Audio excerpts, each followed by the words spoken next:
ఆరాధ్య సత్తా యొక్క సాధనా సంగిని. మాతాజీ తన ఆరాధ్యుని యొక్క నిజమైన సాధనా సంగిని. పూజ్య గురుదేవులు ఆమెకు గురువు, మార్గదర్శకులు, ఇష్టులు, ఆరాధ్యులు అన్నీను. ఆమె జీవితం తన ఆరాధ్యుని శ్రీ చరణములలో సమర్పించబడిన సురభిత పుష్పము వంటిది. రోజూ చేసే ప్రతి చిన్న పెద్ద పని మరియు ప్రతి క్రియాకలాపముల ద్వారా ఆమె ప్రాణము తన ఆరాధ్యుని మహాప్రాణములో సమాహితమవుతూ ఉండేది. బాహ్యముగా ఇల్లు, కుటుంబం, బంధువులు, మిత్రులు, అఖండ జ్యోతి సంస్థాన్ మరియు గాయత్రీ తపోభూమి మొదలగు అనేక లౌకిక బాధ్యతలు నిర్వహిస్తూ ఉన్నప్పటికీ ఆమె ఆంతరిక జీవితం ఈ లౌకికతను ఏ విధంగానూ స్పృశించేది కాదు. ఆమె పూర్తిగా అలౌకికముగా ఉండేది. సాంసారిక కర్తవ్యములను పూర్తి మనసుతో చేసే సార్థక ప్రయత్నము చేస్తూ ఉన్నప్పటికీ ఆమె ఆంతరిక భావనలలో ఎక్కడా సాంసారిక విషయముల లేశ మాత్ర గంధము కూడా ఉండేది కాదు.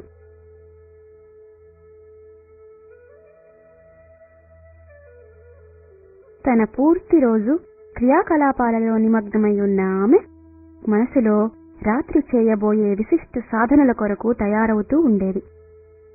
వచ్చిపోయే వారి పని, పత్రిక మరియు ఇతర సాహిత్యముల ప్రచురణ, గాయత్రీ తపోభూమి యొక్క అనేక క్రియాకలాపాల వలన పరమపూజ్య గురుదేవుల పని చాలా ఎక్కువ అయిపోయింది. మాతాజీకి దీనిలో సమానముగా పని ఉండేది. అందువల్ల పొద్దున్న సూర్యోదయము నుంచి రాత్రి యొక్క మొదటి జాము వరకు సాధన చేయటానికి ఏ విధంగానూ సమయం దొరికేది కాదు. అందువల్ల గురుదేవులు అర్ధరాత్రి నుండి పొద్దున్న వరకు సాధన చేయుటకు నిర్ణయించారు.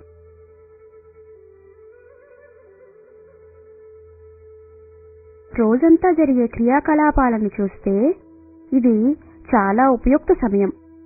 కానీ దీనివల్ల ఆమెకు నిద్రపోవుటకు అతి కష్టము మీద 3-4 గంటలు దొరికినవి.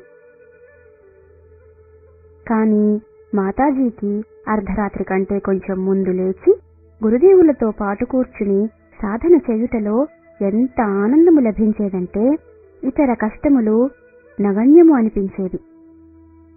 ఆమె నియమిత సమయములో స్నానాదికములు ముగించుకొని పూజ గదికి చేరుకునేది.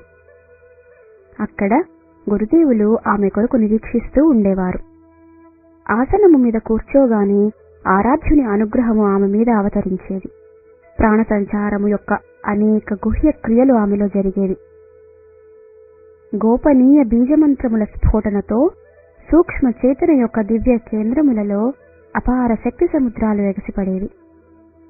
కానీ ఇది ప్రారంభిక క్షణాలలో జరిగే విషయం. వీటి అనుభవము ఆమెకు ఇదివరకు కూడా కొన్ని అంశములలో ఉండేది. గురుదేవులతో పాటు గడిపే ఈ సాధనా క్షణాలు అతి విశిష్టమైనవి. ఈ క్షణాలలో శాస్త్రములు కేవలం సంకేతం ద్వారా చెప్పే అనేక సత్యముల సాక్షాత్కారం జరిగేది. విశ్వములోని ఏ సాధనా శాస్త్రములలో కూడా వీటిని గురించి పూర్తి వివరణ లేదు. యథార్థ సాధన శాస్త్రములలో ఉండదు కూడా. ఇది పూర్తిగా గురుగమ్యమే, శాస్త్రగమ్యము కాదు. దీని మీద ఎల్లప్పుడూ గురుగత ప్రాణులైన శిష్యులకి మాత్రమే అధికారమున్నది. మాతాజీ యొక్క అగాధమైన సమర్పణ మరియు పరిపూర్ణ నివేదన ఆమెకు సర్వదా గోపనీయమైన ఈ యోగ సాధనలకు అధికారివి చేసేవి.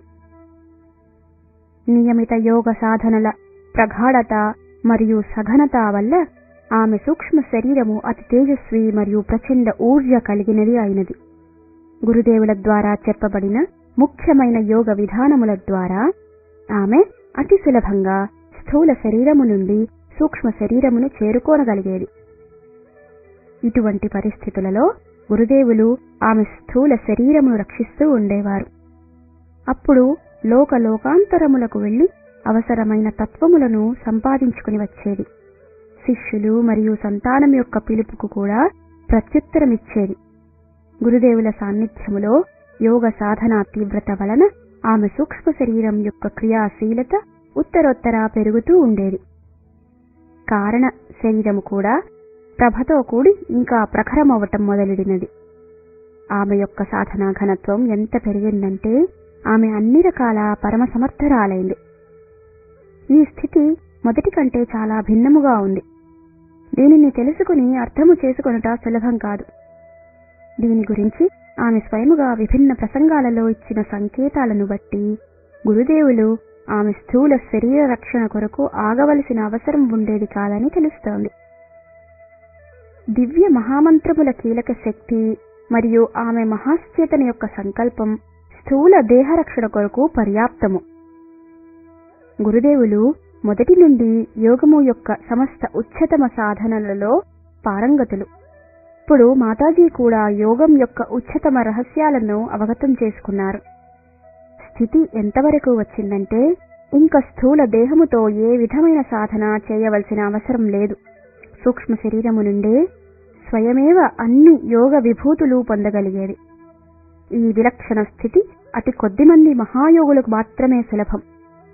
ఈ పరివర్తిత భావ దశలో కూడా నియమిత సాధన కొరకు లేచుట మరియు ఆసనం మీద కూర్చునే బాహ్య కార్యక్రమమును అలాగే కొనసాగేది. కానీ ఆంతరిక సత్యములు మారిపోయేవి.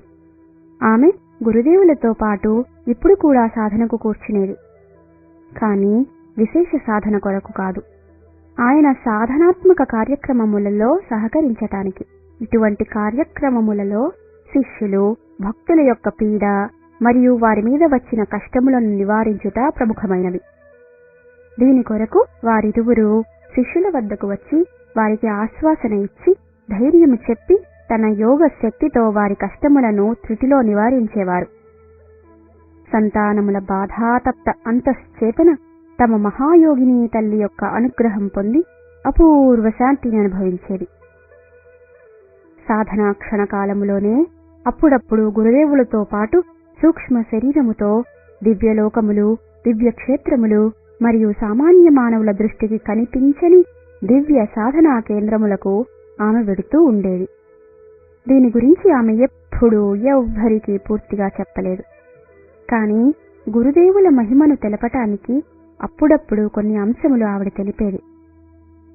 అటువంటి ఒక ప్రసంగములో ఆమె ఇలా చెప్పారు: నాయనా, గురుదేవులెవరో మీకు తెలీదు. ఆయనని ఎప్పుడు ఒక సామాన్య తపస్విగా, సిద్ధునిగా, యోగిగా అనుకునే తప్పు చేయవద్దు. వారు మానవ దేహములో సాక్షాత్తు ఈశ్వరుడే. ఈ నిజము నేను స్వయముగా నా కళ్లతో చూశాను. నా సూక్ష్మ చేతన స్వయముగా ఈ సత్యమునకు అనేక మార్లు సాక్షిగా ఉండేది. హిమాలయవాసులైన సిద్ధగణములు, దివ్యలోకవాసులు వారిని క్షణమాత్రము చూచుటకు తపిస్తారు. విశేష పరిస్థితులలో వారు వీరి ముందుకు వచ్చినప్పుడు వాళ్ళు ఈయన చరణాలకు పువ్వులను సమర్పించి తమని తాము అత్యంత సౌభాగ్యవంతులుగా అనుకుంటారు. ఈ సత్యమును నేను అనేకసార్లు ఆయనతో పాటు ఉండి స్వయముగా చూశాను. మాతాజీ ఈ మాటలు విని భావ విహ్వలులై తండ్రిని గురించి పిల్లలకు తల్లి తప్ప స్పష్టముగా ఎవరు చెప్పగలరు అనుకునేవారు. గురుదేవుల దివ్య స్వరూపం గురించి స్పష్టముగా చెప్పే మాతాజీ తన గురించి ఏమీ చెప్పేవారు కాదు, మౌనంగా ఉండేవారు. ఎప్పుడైనా విశేష పరిస్థితులలో చాలా చెప్పదలుచుకున్నప్పుడు ఇంత మాత్రమే చెప్పేవారు. ఆధ్యాత్మికత చెప్పబడేది, వినేది కాదు.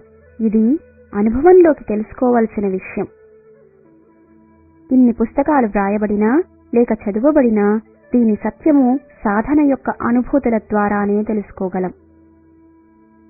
ఈ సత్యములు కూడా ఎలా ఉంటాయంటే దాని గురించి తెలిసిన వాళ్ళు చెబుతూ ఉంటే ఒక రహస్యమయ నవలలోని కథ చెబుతున్నారా అనిపిస్తుంది.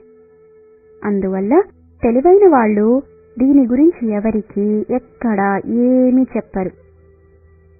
చాలా అవసరం అనుకుంటే దాని తత్వదర్శనము లేక సిద్ధాంతముల గురించి చెబుతారు. చెప్పవలసిన ముఖ్యమైన విషయం కూడా అదే కదా. అది అర్థమైతే అన్నీ అర్థమైపోతాయి. తన మాటలను వివరిస్తూ మాతాజీ సాధనా ప్రసంగములు ఎంత రహస్యంగా ఉంచితే అంత మంచిదని చెప్పేవారు.